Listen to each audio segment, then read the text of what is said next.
Lafcadio Hearn, le Japon. Difficulté. On a publié sur le Japon un bon millier de volumes, mais à part quelques publications artistiques et quelques ouvrages d'un genre tout particulier, le nombre des ouvrages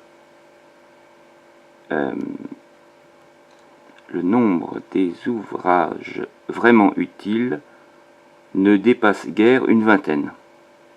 Cela tient à l'immense difficulté de distinguer et de comprendre ce qui se dissimule sous la façade de la vie japonaise.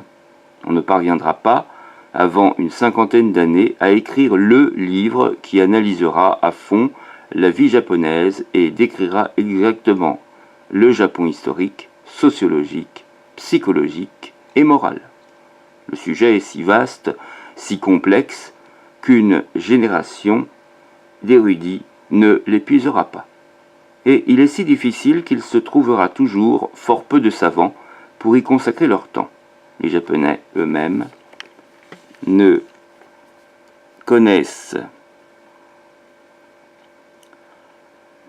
pour ainsi dire pas scientifiquement leur propre histoire, et on ne dispose pas encore des moyens d'établir les données de celle-ci, bien qu'on ait réuni d'innombrables documents.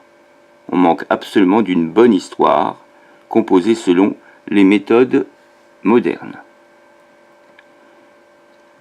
Et ce n'est là qu'une des nombreuses lacunes qui découragent les chercheurs.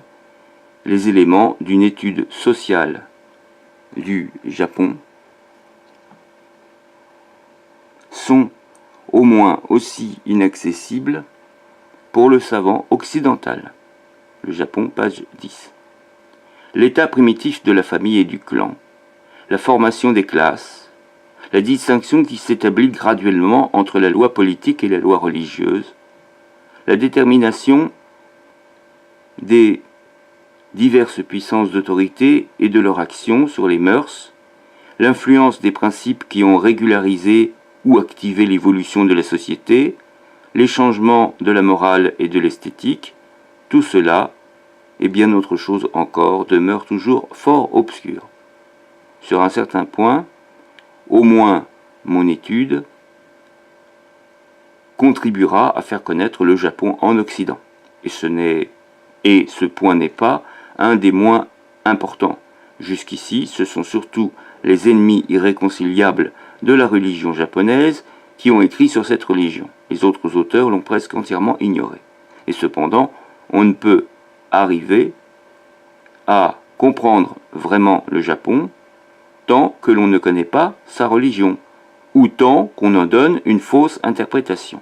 L'étude des mœurs et des institutions demande beaucoup plus qu'une notion imparfaite de la question religieuse, et l'on n'arrive même pas à bien comprendre l'histoire industrielle d'un peuple si l'on ignore les traditions religieuses et les coutumes qui réglèrent la vie industrielle pendant la première phase de son évolution.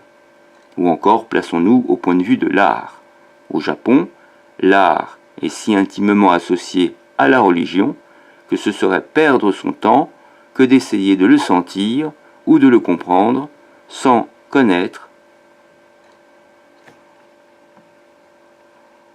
les croyances qu'il reflète.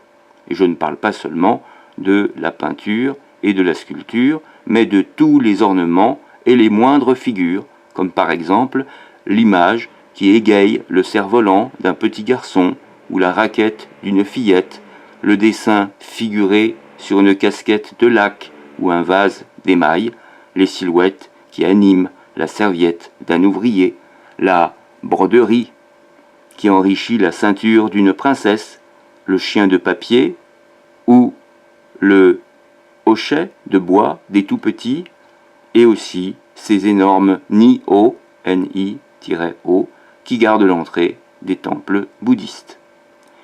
Et l'on n'appréciera jamais la littérature japonaise tant qu'on n'aura pas une étude écrite par un savant qui non seulement comprendra les croyances japonaises, mais qui éprouvera pour elle au moins autant de sympathie que nos grands humanistes en ressentent pour la religion d'Euripide, de Pindare et de Théocrite. Comment pourrait-on juger les littératures françaises, anglaises, allemandes et italiennes si l'on n'avait aucune idée des religions anciennes et modernes de l'Occident. Et je ne pense pas spécialement à des auteurs exclusivement religieux, à des poètes comme Dante et Milton. Mais je soutiens que même une pièce de Shakespeare serait incompréhensible pour quiconque ignorerait tout des croyances chrétiennes ou des croyances qui les ont précédées. On ne saurait posséder vraiment une langue européenne sans avoir quelque connaissance de la religion européenne. La langue elle-même des illettrés, la langue elle-même des illettrés est toute remplie d'allusions religieuses.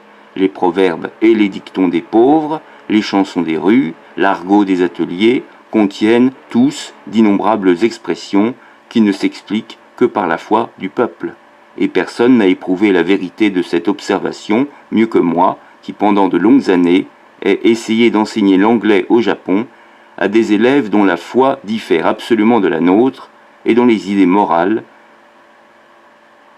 sont le résultat d'une organisation sociale totalement étrangère à la nôtre. C'était donc difficulté, au sujet des difficultés, sans doute alors est-ce que c'est de Marc Lauger, en tout cas c'est le livre Le Japon de Lafcadio Hearn.